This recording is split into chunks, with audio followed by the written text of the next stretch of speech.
Hello, you're very welcome to the Just JMac podcast. I'm John Mann, and of course, this podcast is brought to you by orgaretro.com and Attack Sports. Using promo code JMac podcast to get 15% off on orgaretro.com and get the best skins, gloves, and equipment on Atak.ie. Be attack minded, and of course, I'm wearing this Kerry jersey, so if you have any interest in it, use the promo code to get 15% off on it. And tonight, I am joined by former Cork AllStar Daniel Goulding to talk about his illustrious career for the Cork footballers, the COVID situation, the games in the last couple of months, and obviously Daniel is a very proud member of the JMac podcast team, so it was great to have him for the year, and hopefully for the next couple of years it'll be great. But I'll ask this one for you first, Daniel. How are you keeping? All good, yeah. Can't complain. Don't know why you're wearing a Kerry jersey interviewing me anyway. I don't think it's that, but. I don't know, was that pointed or was that a slip up? But we'll keep going anyway. All good, can't complain. Absolute mistake, Dan. It's the last thing It's the last thing I could say. The Cavan jerseys, they're in the wash, Dan. So I'll have to get something sorted. I'll forgive you this time. Sure, but Cork would land it up to you soon enough as well, so don't give it out. yeah, true enough. Yeah. So don't worry, Dan, you're in good hands. Well, Mr. Goulding, you've 4 months of titles, you've won All Ireland, you've 4 national leagues, you've won AllStar, but surely being a pundit on the JMac podcast tops all that, Dan. Oh, absolutely, yeah. Tops it, trumps it big time. I really enjoyed the last season. It was great crack as well. Do you know what? It's I even think that when you watch, for whoever watches or listens to our podcast, it's good crack. Like, you know, it's nothing too seriously. Lads give good insights, and all the lads have played themselves and they know the story. And really enjoyed it. No. Yeah, definitely. And obviously, Dan, you stepped away from the game in 2016. So maybe have you enjoyed kind of maybe watching the games on and obviously following the trials and tribulations of Cork football, and obviously a bit of media work me and you and the lads have done. Like, have you enjoyed maybe that side of the game? I haven't. Do you know what? I haven't missed Cork football since I left it. I suppose that's a sign that it was time to leave. Thoroughly enjoyed it while I was there, but yeah, I think the body and mind had enough of it and was happy with my innings. I'm still playing club football at home and hurling and really enjoying that still, and have the crack in the podcast here and get to watch the games, and great to go up to Croke Park in other times now and just sit back and enjoy. So I suppose I'm happy to be finished up. Had a great innings, as I said, and enjoying my club football and hurling now. Yeah, absolutely. I suppose obviously, Daniel, the punditry work that you can obviously have been doing, like, have you enjoyed that kind of facet of it? Because obviously you're obviously still playing with your club, but obviously not being kind of part of the Cork kind of football squad. Is it interesting from your point of view to kind of be watching on, maybe following different players, following different counties? Like, so have you enjoyed, I suppose, that aspect of things, Dan? Look, I have indeed, like, between this work now and done a couple of months of finals with RT and stuff like that, and a bit with news talk, and you know what, it's you become way more aware of what other pundits are saying as well, and like there's some of them are the best in the business. You've Oisin McConville, Tomas O'Shea, like their insights. Even Pat Kelly does a good bit for TG. They've great insights into the game, and it's, you know, the punditry side of things actually makes you think about the game a lot more as well. You know, a lot of the time when you're playing, you're only concerned about yourself. So this is nearly the opposite. Yeah, it definitely is, Dan. It definitely is, and it's completely different outlook and things. And I suppose, obviously, Dan, we were reviewing games all year, and I suppose we'll be doing our review of the year very soon, and looking forward to it, and obviously the team of the year too. But I suppose, Dan, looking at the year, a brief touch on it. Tyrone, obviously, All-Ireland champions for 2021, a very thoroughly deserved victory for them, their best team all year, I suppose. So, looking back to the All-Ireland final, obviously, I think you were away for our review. I think you trained our football that night, but we haven't been talking since. Were you impressed with the Tyrone victory? I was, yeah. Look, I suppose they were just that bit more calm and composed, especially the first half. I thought their efficiency in the first half. Because I thought Mayo actually had a lot of possession on the ball, but I think, look, Tyrone breaking forward, just like nearly every time they broke forward, they scored. And cornerback scoring again. You know, they can attack from anywhere, and that's probably what sets them apart. They're not relying on any one player or line in the pitch to get them scores. They can score from anywhere, and you know, like you have the likes of, say, even like Conor McKenna had a quiet game, but he still has that class to pick out the pass at the end that makes the second goal. And you know, they just have class all over the field, and yeah, thoroughly deserving their victory. And like Petey Hart there and a couple more have been on the road a long time, and it's great to see them get their Celtic cross as well. And obviously we can't leave without saying, obviously, Mayo to get into a final again as well, Dan. More heartbreak for them, unfortunately, and obviously a lot of soul searching to be done this winter as well, Daniel. So a word on Mayo, and I suppose coming up short again. Yeah, look, we kind of talked about it in the preview before, and you feel sorry for them. It's, you know, it's not a nice place to be, and I suppose what's disappointing is that they had so many chances this time.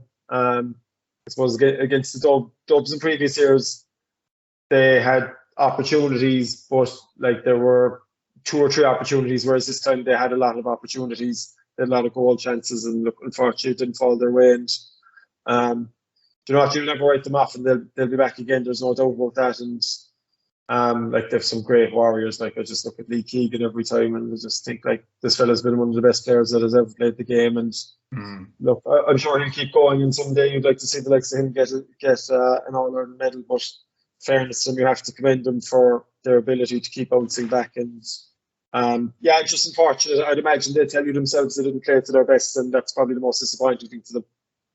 Yeah, definitely, Dan, definitely. And obviously they'll get back in the horse for next year, and it'll just be interesting to see how it goes on. But obviously, Dan, we could touch on to your, obviously, as I said at the start, illustrious Cork career. You represented Cork from 2006 to 2016, and you know, as I said at the very start, 1 All-Ireland title, 4 Munster titles, 4 National Leagues, and an All-Star to cap it all off, Dan. So you got the ball rolling in 2006. Cork were coming really good back then, and you were just delighted to make the breakthrough. Yeah, look, I think there was a lot of my age, say, would have won 321 Munsters and an 21 All-Ireland, and that was kind of a lot of those lads transitioned around 2006, 2007 to the senior setup, and you know, like, brought a bit of confidence to Cork football, in the sense that the teams before 2006 had struggled a bit, but you had some stalwarts there that are as good a players and as committed a bunch that you'll ever see, and like the likes of your Alan Corks and Graham Canty's, Nicholas Murphy's, Anthony Lynch's, these fellas. And I think, you know what, the group gel fierce nice. You the younger lads that kind of had a bit of success underage, and then you the older lads that basically showed the younger lads how to be inter-county footballers and how to behave and set the culture for the group. And look, it was a great blend, and I'd say through the years, like, that's probably the biggest thing I'll take away from it, is the friendships we have over it. Now we've a bit of a reunion in a couple of months' time. Couldn't do it last year because of COVID, so the thumbs up, we're coming into the group now already for the 10 or 11-year reunion, and like, every fella there, can't wait to meet them all again. That's the one thing I take from it. Like, you know, great to get in there and be part of it, but the group, it was a great group. Dan, it definitely was. And I suppose breaking on, as I said, to a very strong Cork team in 2006, Dan, and littered with talent and everything went with that, Dan. And I suppose when you were kind of a young fella starting off, you know, obviously playing football for your club here, Oak, was this something you always wanted to do, to represent Cork footballers, Dan? Yeah, it was. Look, I was big into football, big into hurling, I was big into soccer, and I suppose football was always the one I was best at. Up through with the underage of my club, and probably the one that I found easiest. It was one that came easiest to me, and you know, there's no substitute for it, really. I suppose it's a lot of hard work when it comes to it. Like, I suppose skill will get you to 16 or 17 years of age, and probably only younger now, maybe 14 or 15, the way development squads are gone. But after that, then I think it's like, anyone will tell you that's in those setups, it's commitment and hard work that kind of get you over the line then after that. And thoroughly enjoyed it. You know, it's the chance all the time to try and better yourself and get the best out of yourself. And yeah, it was you know, a real honour to get into Cork, say, from minor. First of all, I'd say I was the first minor footballer from my club, and then it just took off from there. And it was you know, in a blink of an eye, you're playing with the senior team like 4 or 5 years later and playing with some of the best footballers in Cork that ever played the game. So, yeah, it was a dream come true at the time. Definitely, Dan. And I suppose obviously we see so much commitment gone into the game, and realistically, Dan, it's 4 or 5 days a week at this stage, and a lot of people saying it's a full-time job with no pay, Dan. But I suppose at the start, obviously, we see a lot of lads kind of doing a bit of training and they're just happy enough. But I suppose when you were breaking on, Dan, you know, it wasn't that bit of training. You had to get down by the pitch by yourself, obviously, lift whatever weight you needed to lift, kick bag balls down the pitch. So did you find at the start, you know, to break on to the Cork team and to break on to any county team, really, Daniel, you just have to do that extra bit by yourself?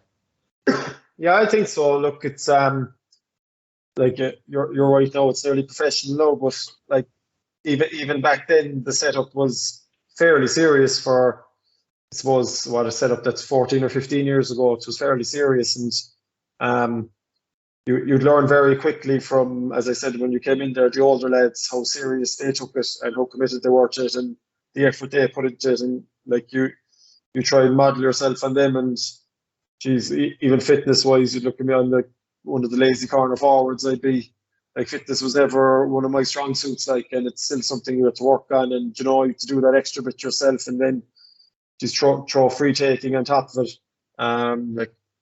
Like say myself, Donica, Connor, Colm O'Neill, like the hours and hours we'd spend on our own, you know, kicking frees, like, you know, just all those little things that you try and get the edge with and try and, like, they're luckily say that the frees especially, they're something you enjoy doing, so it never felt like hard work, but still very important, and you know, you reap the benefits of the effort you put in. Definitely, Dan. And obviously, when you were kind of doing them bits for yourself, and you were saying the likes of Colm O'Neill and Donegan and everyone doing that extra bit, so you really did. Would you be a firm believer, Daniel? Like, I know training as hard it can be, but do you firmly believe, Daniel, you really need to do that extra bit to get that extra mile? I think so. Like, unless you're like, there's I'd imagine, I would say, for example, David Clifford, one of the most gifted footballers you'll ever see to play the game. I don't think that's natural talent by him at all on its own. He obviously works extremely hard, and you know, to play at that level, you have to. I think, like himself, you'd imagine himself, all the really good players at the moment, the Kieran Kilkennys, these fellas, the work they put in on their own, and say even recovery, sleep, diet, like all that stuff is what sets them apart. Like, we'd often look like, I'd see some great club footballers, like very gifted off both feet, but I suppose just never wanted it enough, or just never put in the effort. And that's fine too, because like being an intercounty footballer isn't for everyone. You know, it depends what you're into. And look, I suppose back then I was very firmly into trying to play with Cork, and you know, trying to do everything in my power to achieve it. Definitely, Dan. It definitely paid off for you, without a shadow of a doubt. And obviously, we can touch back on your career, Daniel, representing Cork from 2006 to 2016, Dan, and the Munster Championship, ferocious battles against Kerry over the years. It was really neck to neck, and you know, like last couple of years, really hasn't got to them levels, Daniel. But obviously, playing in them early years against great Kerry teams, even great Tyrone teams, everything that went with it, great Dublin teams, but Kerry, the arch enemy, Daniel, some ferocious battles in Munster over the years. Yeah, you know, I'd say it's always one that galls all of us in that group. We never got a win down in Clarendon. Came out of there with 2 or 3 draws, but never got a win down there. And they were the best games. And even the park was a great atmosphere too. Sunny day, middle of summer. Big Cork crowd, and especially down in Clarendon. Clarendon used to be hopping. Invariably either a roasting day or lashing out the heavens, but you know, they're the kind of the games you get to test yourself against the best, and you know, you're nearly going down there, you're in your own bubble going down there, and it's us against the world. And yeah, they were great times, and you know, it's would have liked to get a win down there, but at the same time, I don't think they've lost there. I don't know when's the last time they've lost there in Championship. To be honest with you, it's a very hard place to go, but the other side of the lot of time, we had the upper hand when they came up to Cork, so Páirc Uí Chaoimh was a bit of a fortress for us as well. Our year we won the All-Ireland, they beat us. The year we won the All-Ireland, we went through the back door, but yeah, you know, great football, great players on both sides, and really tough, hardy stuff you'd always see. the images of Noel Larry and Paul Gans and those images. That's what it was like for some fellas around the trenches there. Yeah, it was serious going, and just tough football. It was like great to be part of it. Yeah, different gravy, Daniel, completely. And obviously, I was kind of watching some of the games back through the lockdown, Cork, Kerry, and the Munster finals, and just ferocious games of football. Daniel, neck and neck. They always really look like they're heading for a draw. The likes of yourself, the Gouches of this world, obviously kind of maybe steered the ship for either team, but just neck to neck, Daniel. And I suppose we can nearly kind of say in the last couple of years, for want of a better phrase, the arse kind of has really fell out of the Cork Kerry kind of games over the years. But I suppose when you were playing in them, Daniel, when you're looking at the Cork Kerry games now, it's kind of disappointing really to see what way it's gone. Yeah, look, the last few years, to be fair, last year and the year before were tight, but they probably weren't. They were against form. Like, it wasn't because of form that they were like Cork that just that bit behind. And unfortunately for Cork, I think it comes from Cork just have fallen down to divisions in the league. And if we always talk about it on this podcast, if you're not playing in the top division, it's very hard to beat a Division 1 team in Championship, because you're just not subject to that intensity from the start of the year. And I think that's the major issue for Cork at the moment. I think they need to get back up into Division 1. And like, if you can compete in the league at Division 1, like, that'll set you up for Championship. But I think it's got even more so the case as it's got more kind of professional and serious, that if you're not in Division 1, like, you're probably not going that far in the Championship. And like, you see Kerry are probably just on a different level at the moment. And to be fair as well, they have the 2 or 3 like top class footballers that Cork are probably missing at the moment as well. Like the 2 Clifford, Sean O'Shea, like, these fellas will walk on any inter-county team. And if one of them plays bad, like we saw in the Munster final, or bad's probably the wrong word, but didn't contribute much to Clifford, like the brother and Sean O'Shea just stepped it up, and that's what Kerry have that Cork are probably lacking. So yeah, look, disappointing, but there's a lot of good young players in Cork. Be interesting to see now who the new manager is going to be and what sort of a direction he takes and what sort of culture is brought into the setup. But there's no denying that there is good footballers in the county. Going to take a bit of time. Definitely, Dan. And I suppose, obviously, alluding back to that, you did get your hands on the Munster title 4 times, and obviously, it's essentially at the end of the day, Dan, when you were playing, it was either yourselves or Kerry. So, kind of coming out in them battles, and obviously, basically, it was Kerry every year in the final. Like, that was very, very good preparation for even the All Ireland series, because obviously, you did win at the All Ireland 2010, Dan. But at the end of the day, you're coming up against a very, very strong Kerry team. So that's ideal preparation for the All Ireland series, Dan. Yeah, look, and a couple of times we met them again, and failed to get over the line against them in semi-finals. And that's the one thing about them. They're your arch enemy, we'll call it, but they were a serious team, and like, you really were challenging yourself against the best. I think, like, if you call out their forwards now, even like the Gooch, Declan O'Sullivan, Donaghy, Paul Galvin, like, they're the best in the business at the time. And to be in a kick of the ball either way every time you play against them was a great achievement on our behalf as well, and shows the amount of work and effort we put in to get up to their level. Yeah, definitely, Dan. And obviously, getting your hands on that many Munster titles as well, Dan. And obviously, representing, starting off with Cork, like, did you firmly believe all them Munster titles that you did win? Did you firmly believe in this group we can go on and actually really achieve stuff here? Because to get your hands on that many, like, coinciding with a really good Kerry team, it's not bad going, Dan.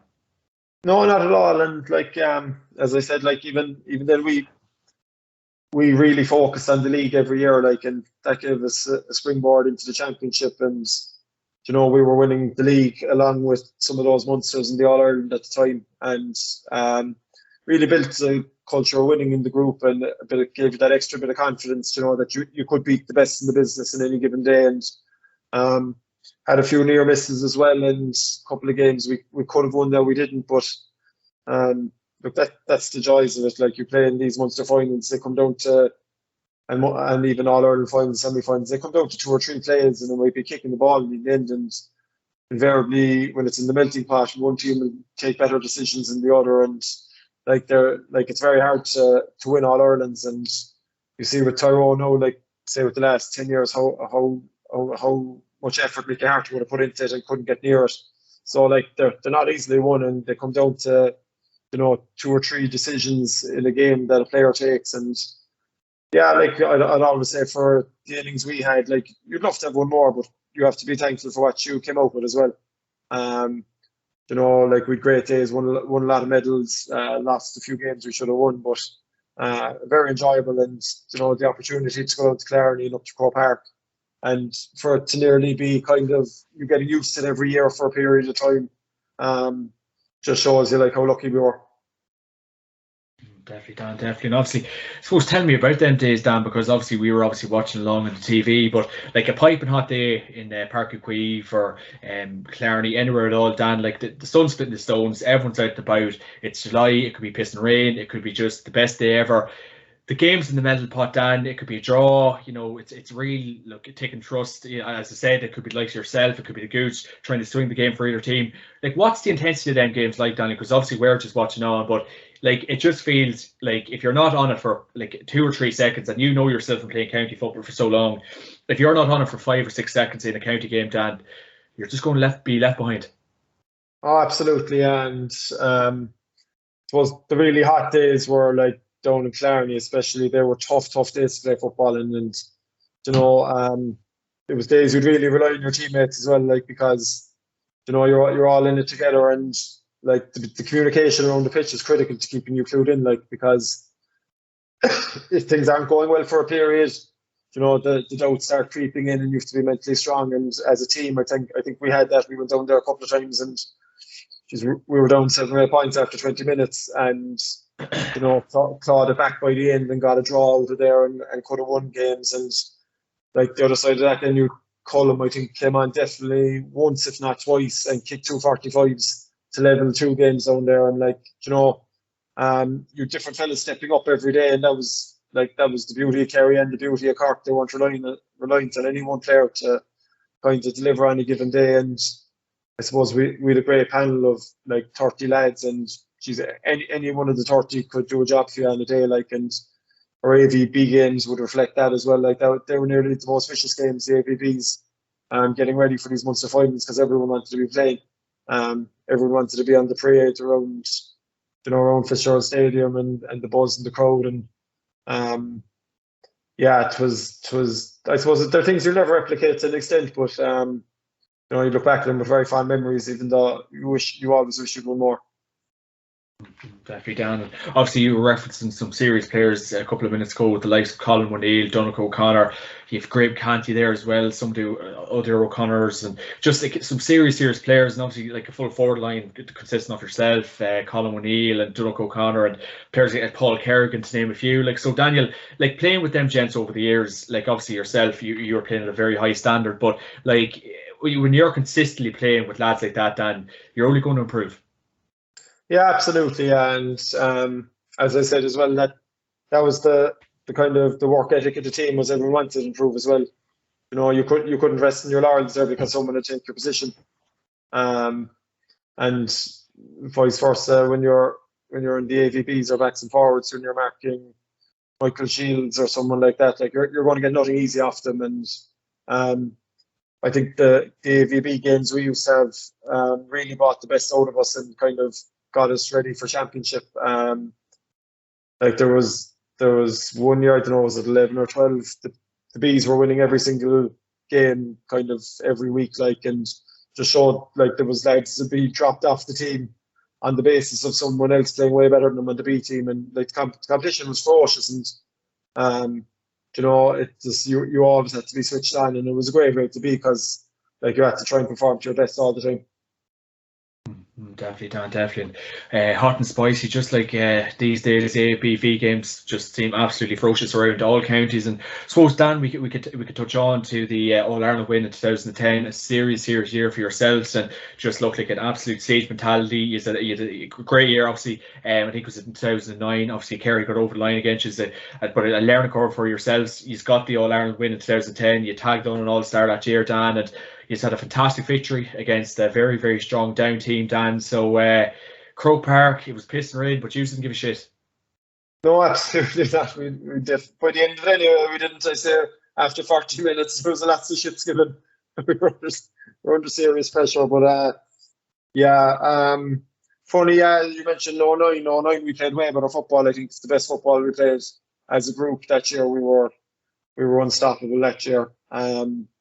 Until we came across Kerry in the final, and I still played well to an extent, but I think just their experience told on the day, and I suppose the last 10 minutes when the game was in the melting pot, they just, as I said, like took the better decisions, and we had a couple of wides and a couple of balls that dropped short that they didn't have, and they were just that bit more composed.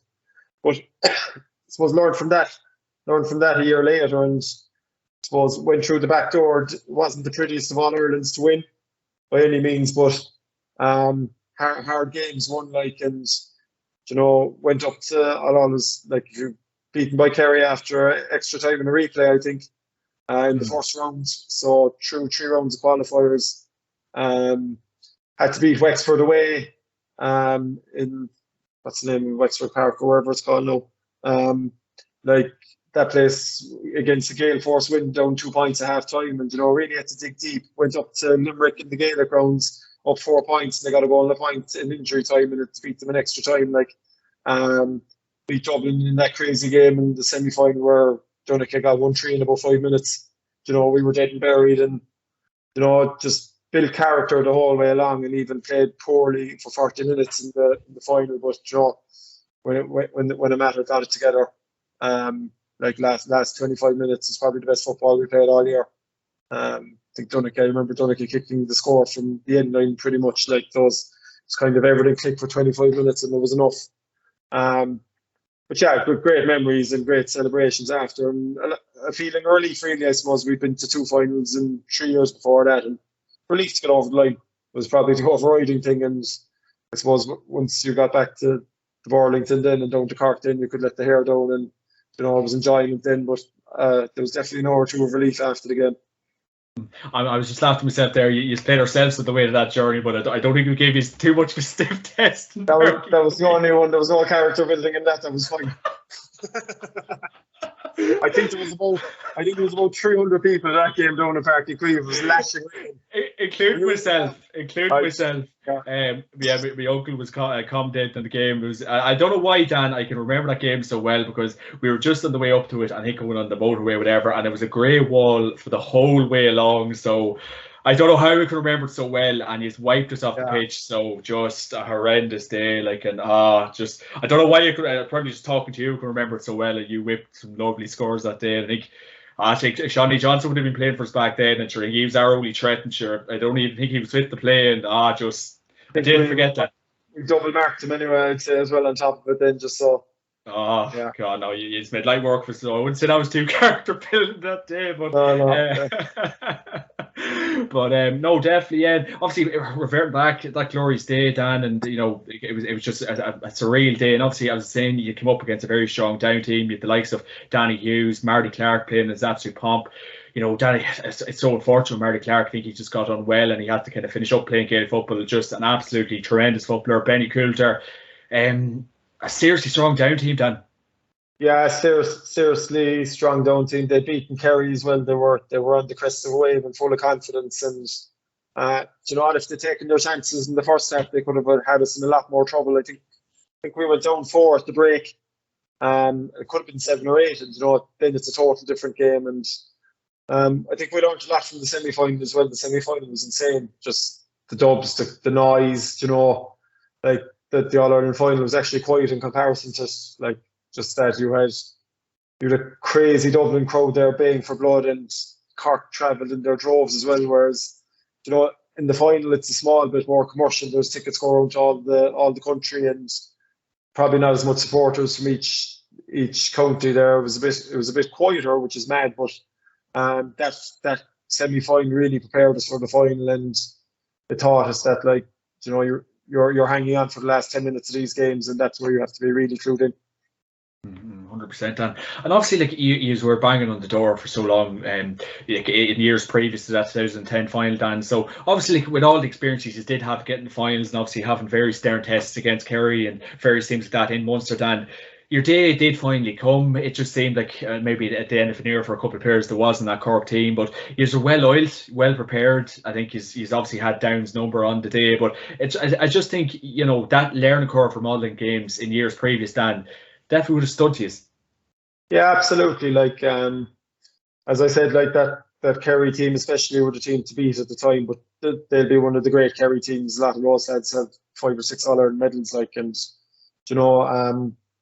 obviously disappointing looking back on it, that especially 2009, that you could have won that game, and if we'd have been a bit more composed and probably had been around the block a bit more, we could have won that game. But as you said, look, you learn an awful lot from it, and I suppose last 20-25 minutes when the game had to be won, we kind of stepped it up a level, and to be fair to Down, they kept at us and brought it back to, I don't know, was it a point or 2 a point in the end, I think, and really tight, tense game. And I'll always remember Graham Canty came on maybe 25 minutes left, and he just lifted the whole team straight away.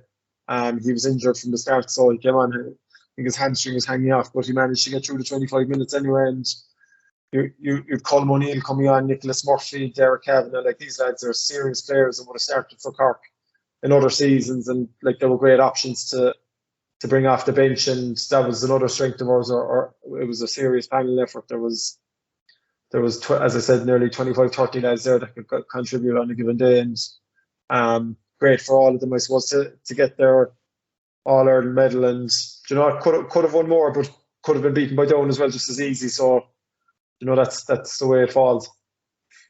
Yeah, 100%, Dan, 100%. And obviously, kind of tell us about like the preparation maybe goes into an All-Ireland final as well, Dan, because we were obviously speaking a few weeks ago obviously about Mayo kind of beating Dublin, and you were a strong advocate for maybe the Mayo lads just getting off the pitch and just kind of putting the head down. So I suppose the best thing I can ask you, Dan, is what was the preparation going into that final like? Because obviously you seem like a very driven kind of character yourself, and just kind of maybe just getting away from all the media. So what, like, the preparation going into an All-Ireland final, Dan, it's like nothing else. No, it isn't. And like, I suppose what you're trying to do, and what we always tried to do, was like, just, it's another game of football, and all the sideshow stuff, you get them done early in the couple of weeks you have preparing for it. So the Conor Coonan, I don't know if you've ever picked it up with his media exploits, but he gives nothing away, and that's how the group were too. Like, it was, everything was in house. Simple things like getting the suits sorted. The suits were sorted 3 weeks before. Yeah. They took your sizes, and you didn't think about it then after the suits were in your room after the game. Like, that's the next time you thought about the suits. Like, and interviews were done nearly 2 weeks before. Tickets were sorted 2 weeks before. So all that stuff was out of the way. So I suppose all you're trying to do then the week of the game is, while you're training, think about it, and while you're not training, just occupy your minds with something else. And like, we used to go up to we used to stay in Killiney, Fitzpatrick's Castle out in Killiney, and lovely spot away out in the coast nearly, and away from everything, and near the 40-foot, and lads used to go out to that the day before the game just to go for a swim and chillax. And it was a nice little bubble. And I suppose we'd learned, really from 7 and 9 that the more you can just treat it as a game and a business that you have to take care of, the easier it is for you, and the more you focus and concentrate on it. 100%. And obviously, kind of people are kind of alluding to, like, in the last couple of weeks about Mayo kind of getting everything out of the way, and like, I heard a lot of pundits kind of saying maybe it didn't suit them, and they got their media day out of the way very early. They probably got their tickets, out of the way very early too, Dan. So maybe, I don't know, does it suit some teams? Obviously, it's in 2010, it definitely suited you because you just got over the line. But maybe with some teams kind of closing off to the media very early, or I know a lot of pundits were saying it didn't suit them. But Dan, like, what would be your take on that? Because I know Tyrone obviously done media, I think, a week or two before the final. So like, does it have a big factor in things, Dan? I don't know, to be honest with you. I think I'd have always found that the way we'd have behaved, say, before the final, was the way we generally behaved anyway. None of our lads were too into the media. They all did their bits and pieces, but and there was rarely anything controversial or anything kind of out there that let you open to criticism said. And to be honest, once it's kept like that, I don't see the issue. It's, every player is different. Like, some people some people love the media and they're really good at it. Like you look at Brogan, like back in the day, Brogan used to be all over everything, but Still is, but backed it up every single time. So you know, it depends on the person, depends on the team, and sure, like in Mayo's case, they're going to get criticised if they do all their media stuff and they embrace everything and just go with the flow, and they're going to get criticised if they kind of go hiding for 2 weeks. So it's like, at the end of the day, it's trying to keep your head clear for 70 minutes to do your job. And I suppose how every person does that is down to themselves, really. 100%. And obviously, you know, winning like the AllStar that year, Dan, the All Ireland 2010, a magic year for yourself and everything that went with that, Dan. It's the stuff of dreams. Obviously, as a young fella starting off for Cork, maybe you knew you would definitely be successful with them, but to win what you won for the Cork footballers, and obviously 2010 being the most successful year for you, Dan, the stuff of dreams for yourself. It was fantastic, and could say that for the group, really. I suppose it's, you know, I'd always, from a personal point of view, like you're there to score and you go into a final, and thankfully, say everything or the majority of it went over the bar that day, and all the practice you'd put in came to fruition. Like, but I'd gone up to Croke Park in days previous, and I had the same amount of effort and practice put in, and it didn't go your way. So look, there's an element of things clicking, and you kind of hit a flow on a given day, and that was one of those days for me. But what I'd say for the group is you've the likes of, I mentioned them there, the Grahams, the Nicholas Murphys, the Quirkies. They were there in the really bad days of Cork when they lost to Fermanagh in the qualifier and lost to Roscommon in the qualifier, you know. And for those lads, it's nearly a tougher and more enduring journey for them, because they were there in the really dark days and they stuck at it.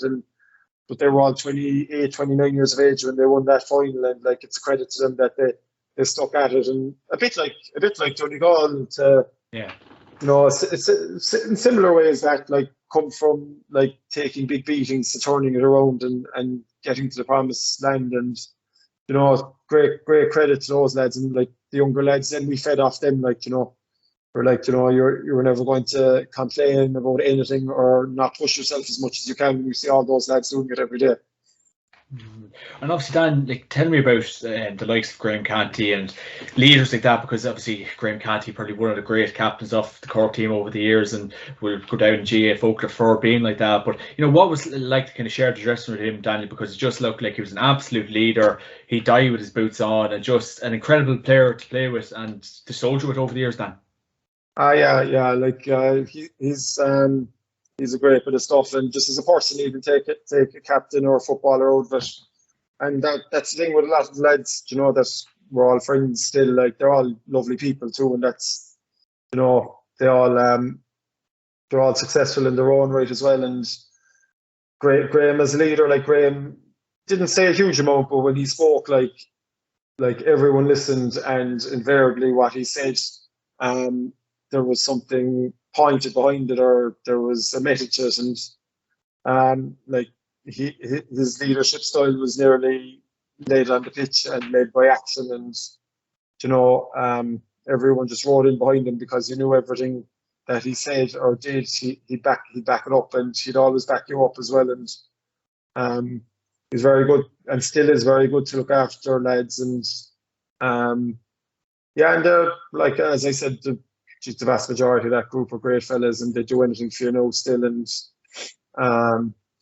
it was funny, then you always hear the rumours of the Kerry lads would be kicking lumps out of each other, and they don't get on at all. But I'd say that was a load of bull as well, I'd say. It would be like the kingdom to make up lies, Dan, says you. Or post you up that jersey either, I'd say.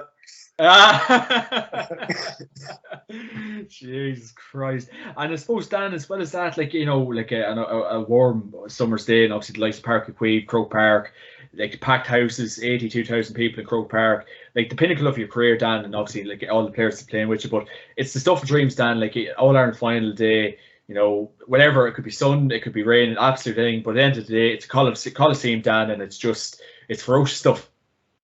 Yeah, it is ferocious stuff, and you know, other players like this, but sometimes you'd leave there and you might be after kicking a score, watching some fella doing something you know, kind of out of the ordinary. It's like, geez, did that actually happen? You couldn't even remember it, you know.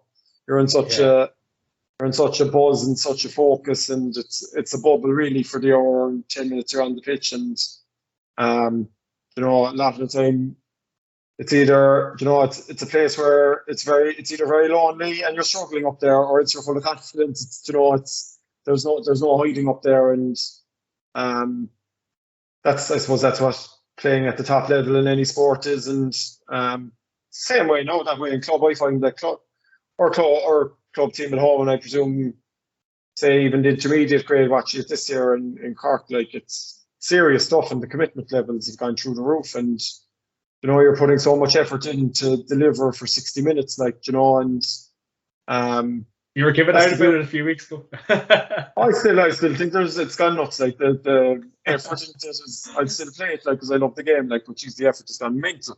Junior B, Dan, I keep telling you this. Junior B. Yeah. I'd say I'll have no choice. Another year or two, I'd say, anyway. Go down the marker. Go down. Yeah, but yeah, and that's the thing. It's funny, like, and this goes back to your Mayos or us when we couldn't win the first couple of times. You put in the effort, and some days it doesn't go right for you in the 70 minutes, and you have to live with that then for the rest of your life. Probably it's, you know, that's the thrill of it. You're chasing victory, like, but a lot of the time you're susceptible to defeat as well, and that's the nature of sport, I suppose.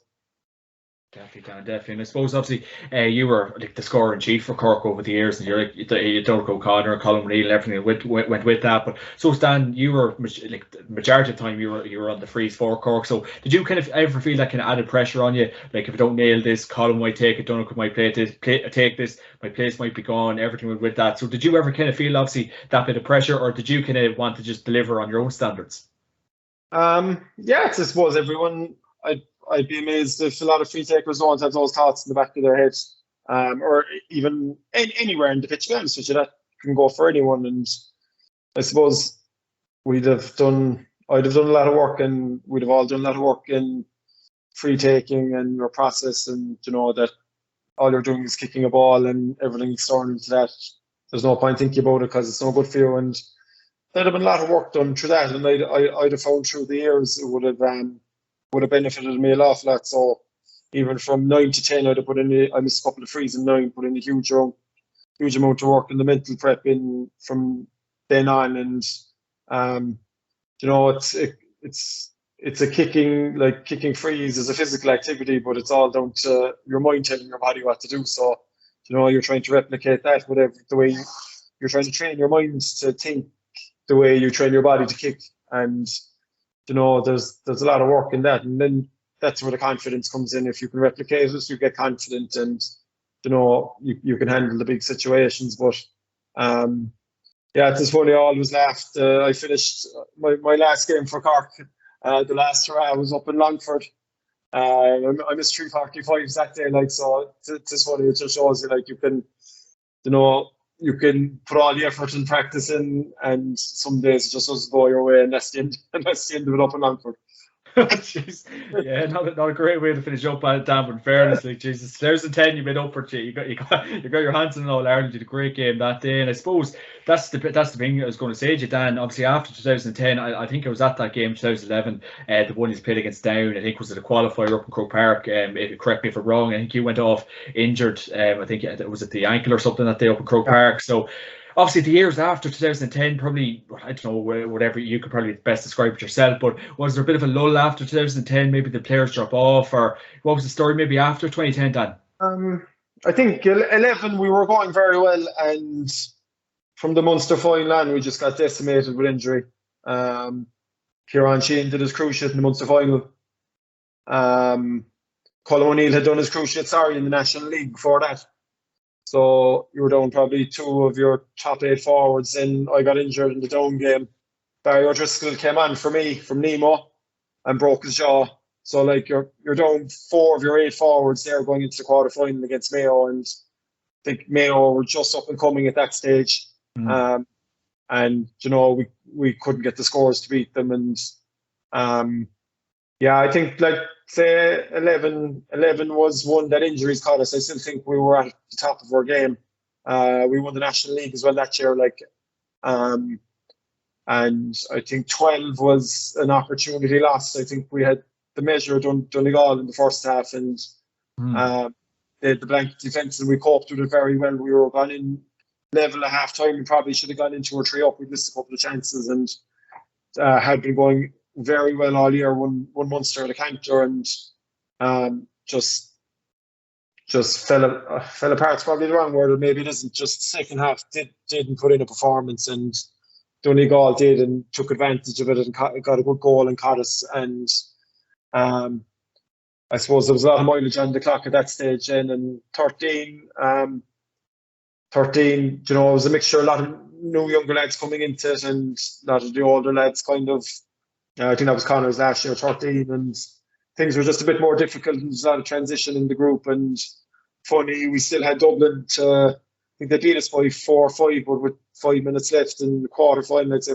5 minutes left, we went down to 2 and we missed a goal chance. And yeah, it's funny again that you perceive that you were beaten by 5 and everything was doom and gloom. You could have been up a point with 5 minutes left, and then Dublin took off and took over the world. So good times though. Look, wouldn't change a thing. And like everything, everything runs its course. Like you've the Graham and Nicky and all those lads were probably entering 33, 32, 33 years of age, and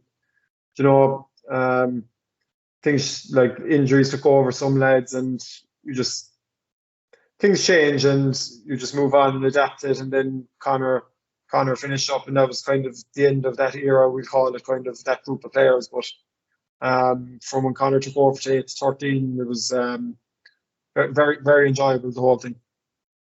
Definitely, Dan. Obviously, them kind of years you're saying after, and obviously Dublin's dominance and Kerry were probably getting stronger. So you basically Kerry and Dublin dominating things, and obviously Donegal, as you were saying, in 2012 are coming very good as well. So kind of coming up against them teams, competing against them teams, and obviously, as I said, them getting far, far stronger. So the latter end of your career, I suppose, Dan, it wasn't really easy coming up against that dominance.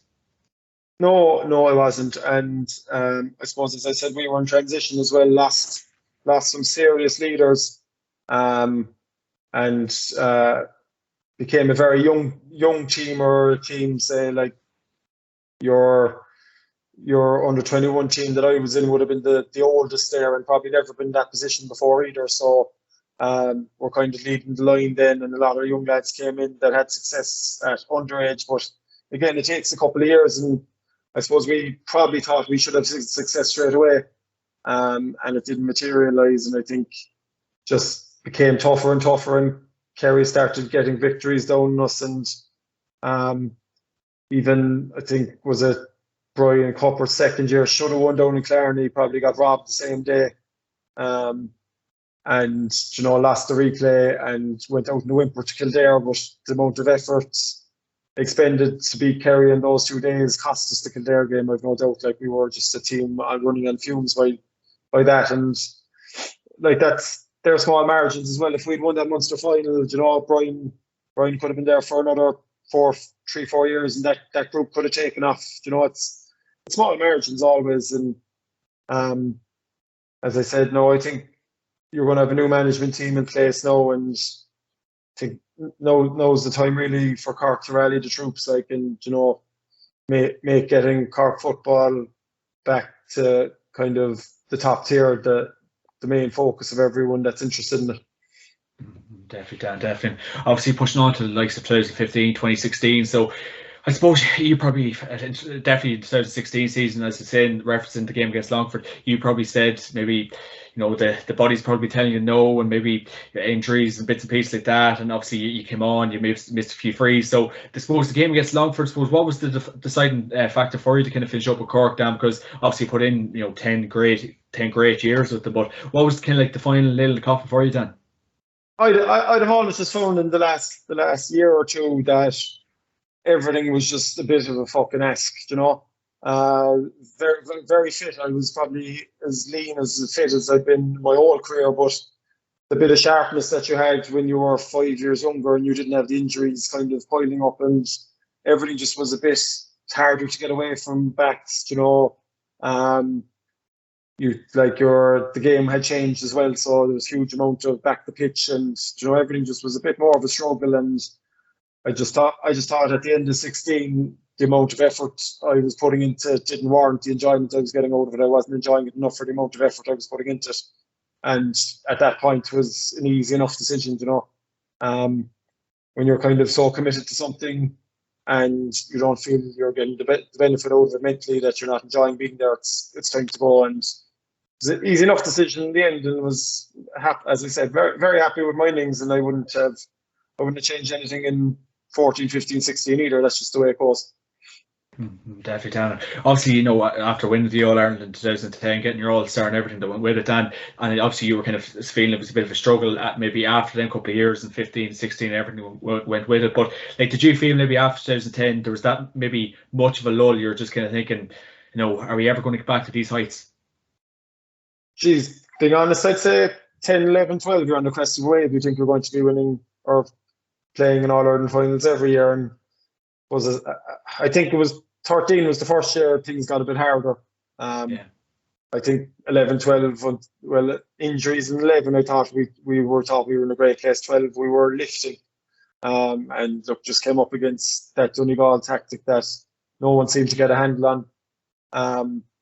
The first time we played, that was the first time we were subjected to that. And I think we talked about in the podcast previously. It was, they were unbelievably well drilled, and just we weren't prepared for how well drilled they were. We were unbelievably well prepared ourselves, but they brought it to another level in terms of how well organised and how well set up they were, and plus it's some quality footballers as well. So 13 then it started getting a bit more difficult, as I said, fellas getting older, fellas maybe losing form. The group being together an awful long time as well. Things take a natural turn, and disappointing the way it's gone now, that how low Cork had gone to say that you're in Division 3. But as I said, there's still very good players there, and you'd hope that the new management team, that it's a very good organised setup, and that they just get the spring in people's steps as well, because even in the old setup, and you'd have no doubt Ronan and his management team would have been putting crazy effort into it too, and there was obviously just a small bit of miss there in terms of delivering when it mattered. And we'd hope that the new manager now and the new setup can reinvigorate some of these lads again, because as I said, there is very good players there. And obviously, Dan, we were speaking a few weeks ago even about the kind of commitment of the club game. So obviously, when you were kind of finishing up, Dan, what did you make of maybe the commitment maybe in 15 and 16 when you're coming near the end? Because obviously, if you kind of weren't reaping the rewards of all the hard work you were putting in, and obviously the footballer that you were, did you feel maybe the commitment was a bit mad? Because I know you were saying a few weeks ago about the club, it has just gone a bit serious, Yeah, well, back then was, and I presume it's worse now, but 15, 16, I go to work. You'd leave for work 8:15 in the morning. You'd be working in the city, coming out to CIT then for 6:30 training, but you want to be there an hour beforehand. So you're essentially going straight from work to training, getting your robes, getting stretching, and then you would have a team meeting after. So you could be 3 times a week. You could be outdoor 8:15 and at home till 10 o'clock, 10:30, and that's tiring when you're I suppose not enjoying it as much as you want to be, or getting the benefit out of it. And you're going up the country then for National League game, and you're going for the whole weekend, and it's fairly intense, and you have to be 100% bought into it. And it's mad how it's like a professional setup now, nearly, I'd call it. Because you have to, your diet, your sleep, everything is so important, and the top teams are doing it, and if you're not doing it, you're not going to be near the top teams, and that's it. 100%, Dan. And obviously we see kind of so many kind of players just stepping away from the game in the last while as well, Dan, and I know the GA is trying to make it as enjoyable as possible now, but we kind of have seen star players, the likes of Dublin, have lost some serious players over the years. So do you feel maybe the crack kind of has gone out of it to a certain degree, Dan? I don't only speak from personal experience. For me, the crack was always in winning. That's what the crack is, it's like you train serious outside of it, it's good fun, and the dressing room was always great fun, but the real enjoyment comes from winning. And I suppose when you don't, this is only personally I'm speaking, when you don't feel like you can give any more, want to put the effort in, or winning isn't that important anymore, that it deserves the effort that you give it, then that's when it's not enjoyable to me. And I suppose everyone's different. As you said, a couple of Dublin lads stepped away and they had plenty of winning, and like they were leaving setups where they were probably guaranteed another All-Ireland or two if they stayed on. So that just shows you like that if winning All-Irelands doesn't warrant the level of commitment, then there probably is something amiss. I know you saw it was fine going back playing to the club was great. Like I think as inter-county players, even back in the day, you're robbed of playing with your club for a lot of the year, and there's something fundamentally wrong in that too. Yeah, Dan, there definitely is, and that's definitely for probably another day chat, and 100%. And obviously, Dan, obviously you were kind of referenced at the start. You definitely enjoyed watching Cork and obviously doing the bit of media on it, but you just don't seem like you've probably enjoyed the playing end of things. As in the current Cork team, or well, the last couple of years, you probably haven't maybe missed the kind of slog that comes with it to a degree. No, sorry, no, I wouldn't know, and that's like, as I said, life moves on. The body wouldn't be able for it anyway. Number one, two little girls now as well, family to take care of, and like that's a training session every minute of the day in its own right. You know yourself, it never stops, and anyone that says, "Geez, the kids know you'd have great crack," it's just relentless, like, and everyone knows that. But I always thought, like, there's a couple of our lads in 2010 had kids. Like, looking back on it, I don't know how they did it. Like, it's insane. And even so, I saw some of the Mayo lads or Tyrone lads, both of them, I'd say, had kids on the pitch. Like, how are they doing it? I just can't figure it out. But like, I think I just got old as well. Like, there's no matter with that. Like, excuse me. I was 30, I think, was I 30, 31 finishing up, and at 11 years in the senior setup, it's not a bad innings, and body had enough of it, mind had enough of it, and felt reinvigorated and going back to the club, because as I said, I most definitely didn't get to play enough for my club until Cork were knocked out of the championship. So you're missing 9 months there where you don't really get to hang around with your buddies at home, and that's tough going in its own right too, I think. Like, so really enjoying the club scene now, and going down, and instead of being an hour and a half before training, you're there a quarter of an hour before, and you can go out and train, and you're home 10 minutes after training. It's great too, like. Yeah, Dan, it's hard to beat. And obviously the AllStar in 2010, Dan, a very proud moment for yourself, and you had a fantastic year in 2010, so not a bad way to cap it all off.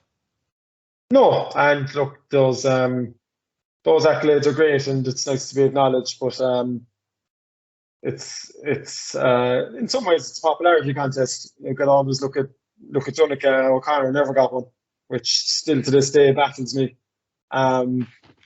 So it's at the end of the day, the individual awards, and our team never placed much value, not valuing them, but never chased them. It was all about the team at the end of the day, and you could have all the awards you wanted, but winning Munsters and All-Irelands was more important to us.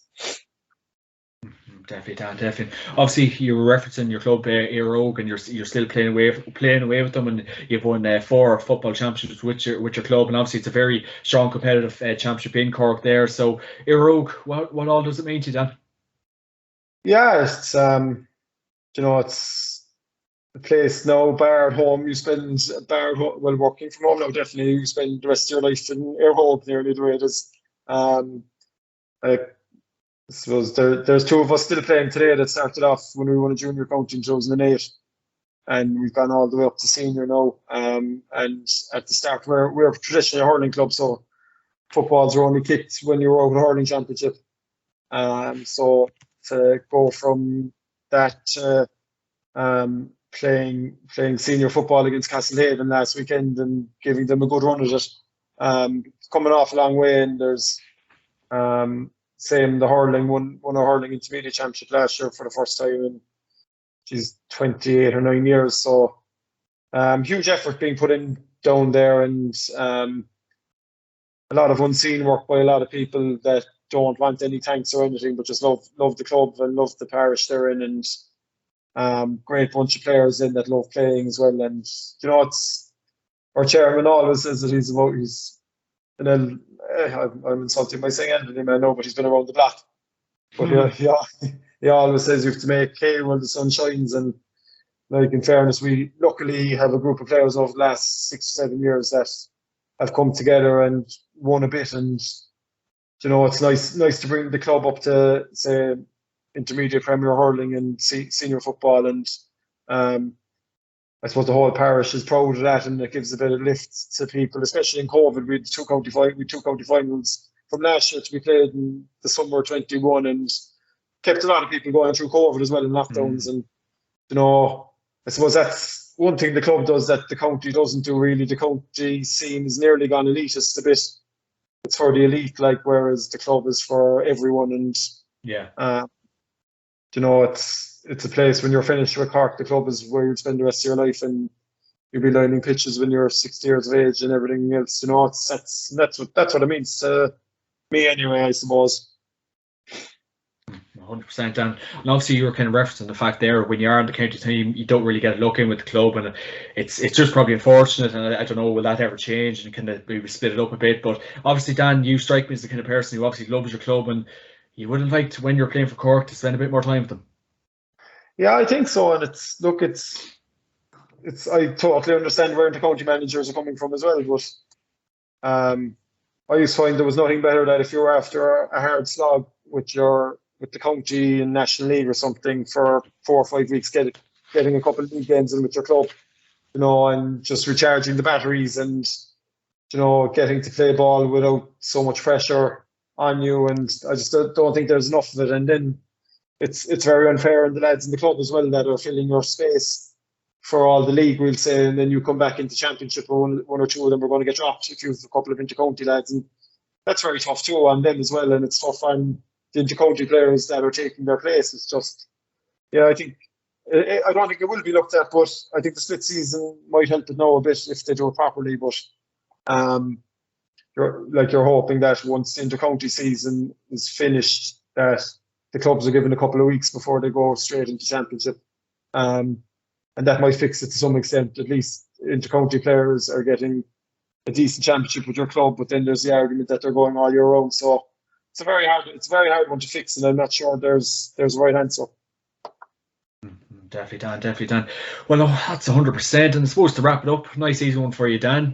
Who would have been the best player you played with and the toughest player you played against? The best player I played with, for player, Graham would have been for player leader, just all around package, just everything he brought to it. But then there's other unbelievable players that were great in their own right. So yeah, like just Donegal, Cork, you could list out all the Cork lads at different stages, all stood up. I'm always slagging this lad at home. John Cooper's his name. He's played centre back with us, and I don't know, it was one of these other podcasts they were asking me to name the best team I ever played with, and I threw him in sub. Like he's actually unreal. Like, but he thought I was taking the piss out of him. Yeah. Club player, he's crazy altogether. This lad, I'm hoping he'll get in with Cork this year. He should have been in there with the last couple of years maybe, but I'm hoping he'll get in. But she's played against then. There's great players. Jesus, Mark O'Shea was, you'd never get anything easy off him. Johnny McCarthy from Limerick was a tough boy. Hard as nails, never get anything easy off him. Royce pinched the neck off me then one day up in Croke Park. Another cute man. Tough. He's part of the cabin setup now. Yeah. So like, and that's the beauty of inter-county football. Everyone you come up with is top class in their own right. Like, and, you get to challenge yourself against the best the whole time. Yeah, 100% and 100%. Mr. Goulding, that was an absolute pleasure. Thanks a million for joining me this week. And of course, this podcast is brought to you by orgaretro.com and Attack Sports. Use my promo code JMac podcast to get 15% off on orgaretro.com and get the best skins, gloves, and equipment on Atak.ie. Be attack minded. And as you can see, I'm wearing this lovely Kerry jersey. If you want to get 15% off with it, use my promo code, and Mr. Goulding will sign it for you. Daniel, thanks a million. You're a gent, and it's great to have you. Great to have you as a pundit in the JMac podcast. You're an absolute gentleman. Cheers. Oh man, thanks. Cheers, Dan. Thank you.